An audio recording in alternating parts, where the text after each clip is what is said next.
Isang mensahe sa buong NBA ang sinabi ni Mitchell. May bagong standout sa Lakers, halimaw ang depensa. At salamat Lakers, magandang tsansa sa Warriors. Pagkakataon na para umakyat sa pang-anim na spot bukas. Ngunit bago ang lahat, kung gusto nyo ng pangmatagalang basketball shoes, New Curry 12, mabibili lamang sa halagang $2,899. I-click lamang ang link sa comment section. Nanalo ang Cleveland Cavaliers sa isang comeback road game laban sa Boston Celtics nitong Sabado ng araw. Bumangon sa 55-3 deficit sa unang quarter para makuha ang panalo 123 to 116. Hindi nakapagtataka na malaking bahagi ng tagumpay na ito ay nagmula sa dominanting performance ni Donovan Mitchell, ang 28 taong guard na nagtala ng season best 41 puntos, 26 dito ay nagmula sa ikalawang kalahati, 3 rebounds at 5 assists. Matapos ang laro, sandaling nagmuni-muni si Mitchell sa naging laban at gumamit ng perpektong metapora upang ipaliwanag kung gaano kahalaga ang panalong ito para sa Cavs. Sa dulo ng araw, marami na kaming nagawang magagandang bagay ngayong season. Pero paulit-ulit kong sinasabi sa mga kasama ko na wala pa kaming nagagawa. Lahat ng hype, lahat ng 15-0, maganda yan, kamangha-mangha, pero wala pa kaming nagagawa. Ang mga taong ito, ang Celtics, sila ang measuring stick, ani ni Mitchell, na tumutukoy sa kahalagahan ng paglalaro laban sa Boston. Ang mga taong ito ay nanalo na ng kampyonato at gusto naming umabot sa level na kinalalagyan nila. At alam mo, nakita namin yon, gumawa kami ng hakbang. At tulad ng sinabi ko kaninang umaga, pwede kaming manalo ng 40, matalo ng 40. Pero ang pinakamahalaga ay paano kami mag-a-adjust sa bawat laro. Ipinagmamalaki ko ang grupo namin dahil nakafocus kami, pero kailangan naming gawin ito ulit. May punto si Mitchell. Ang laban mismo, ang numero 1 sa East kontra sa defending NBA champions, ay tila isang statement game, lalo na't posible itong maging preview ng Eastern Conference Finals ngayong taon. Syempre, marami pang pwedeng mangyari sa natitirang panahon ng season, mga injury, momentum at iba pa. Ngunit tiyak na mas makakatulog ng mahimbing ang Cavs ngayong gabi. Alam nilang napataob nila ang Boston sa sarili nitong tahanan. Anong masasabi nyo sa panalo ngayon ng Cleveland, mga kaibigan? Sa ibang balita naman, dahil kulang sa ilang pangunahing manlalaro, pinilit ng Lakers na makuha ang kanilang panlimang sunod na panalo nitong Sabado, tinalo ang Clippers 106-102. Nagtapos si LeBron James na may 28 puntos at 13 rebounds. Umiskor si Luka Doncic ng 31 puntos. Si Austin Reeves ay nagtapos na may 6 na puntos matapos lisanin ang laro dahil sa pananakit ng kanyang kanang binti at nakapaglaro lamang ng 9 na minuto. Sumama siya kay Rui Hachimura sa injury report matapos ideklara na hindi makakapaglaro bago ang laro. Sinimulan ng Lakers ang laro na parang isang koponan na naglalaro sa ikalawang laban ng back-to-back. Marami silang mintis, hindi mahusay sa depensa at hinayaan ng Clippers na maging leading ng 10 puntos, dahilan para tumawag ng timeout ang Lakers. Hindi pa nakakapagbitaw ng tira si LeBron hanggang sa pumukol siya ng isang 3 ngunit mintis. Binawi niya ito sa kanyang pangalawang pagtatangka. Hindi pa rin mahanap ni Luka ang kanyang shooting mula sa labas. Hirap ang Lakers sa pagkuha ng rebounds, kaya nagkaroon ng mas maraming pagkakataon sa opensa ang Clippers. Naipasok ni Luka ang kanyang unang 3 sa kanyang pang-4 na pagtatangka. Matapos ang mainit na simula, nagsimulang bumagal ang opensa ng Clippers at sinamantala ito ng Lakers upang bumawi. Sa pagtatapos ng unang quarter, 1 puntos lang ang abante ng Clippers laban sa Purple and Gold. Nagsimula ang ikalawang quarter sa isang drive ni LeBron na nagbigay sa kanya ng pagkakataon para sa isang 3-point play. Nakuha ni Gabe ang kanyang unang puntos matapos sumalaksak sa lane para sa isang layup. Nagbigay ng kalidad na minuto sina Trey at Jordan sa pamamagitan ng kanilang depensa at opensa. Sa huling 2 minuto ng laro, parehong nagmintis sa mga magagandang shooting at nagkaroon ng turnovers ang dalawang koponan.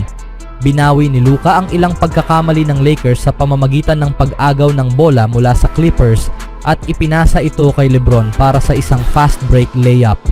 Sa kabila ng maraming pagkakataon sa huling bahagi, patuloy na nagmintis ang Clippers sa kanilang mga 3 na nagselyo ng panalo para sa Lakers. Depensa ang nagpanalo ng laro.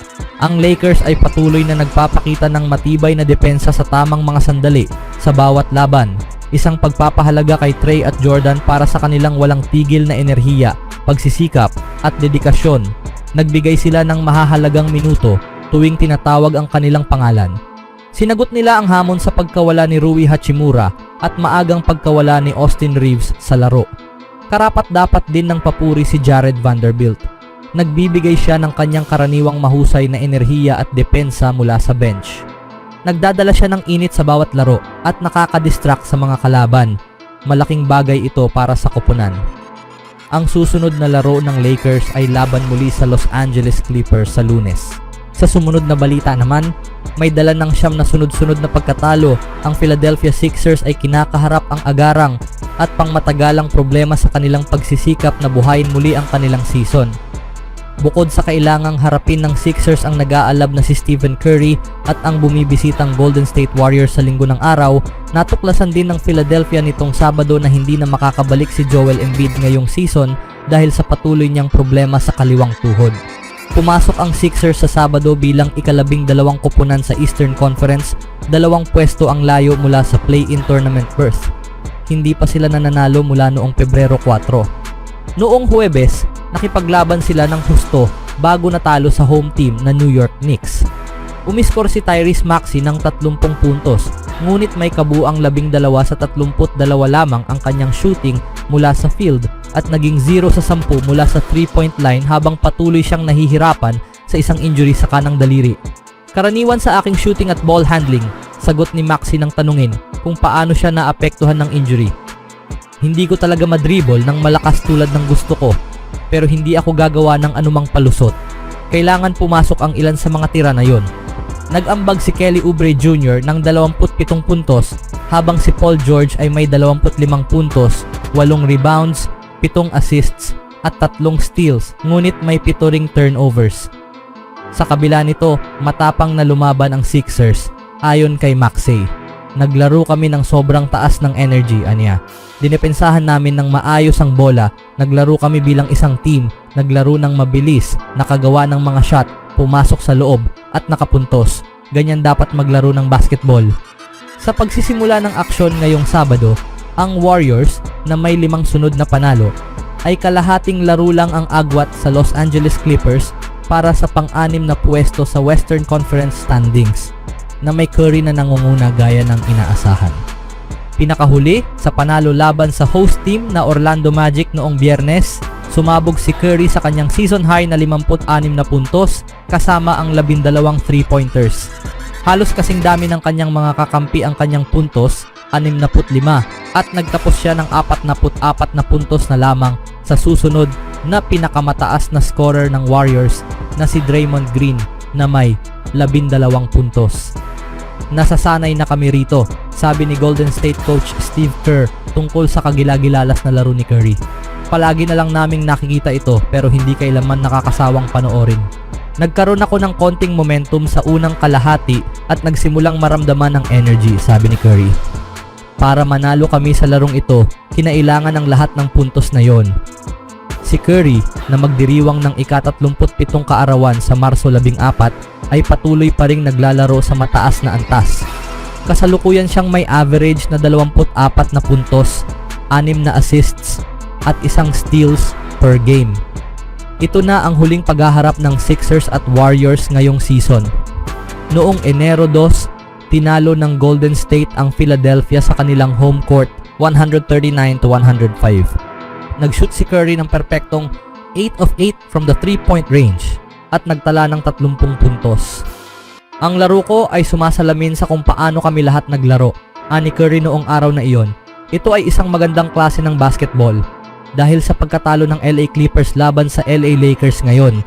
Nagkaroon ng tsansa ang Warriors na umakyat bukas sa pang-6 na spot sa Western Conference kung sakaling mananalo sila laban sa Sixers. Anong masasabi nyo sa pagkakataon na ito mga kaibigan?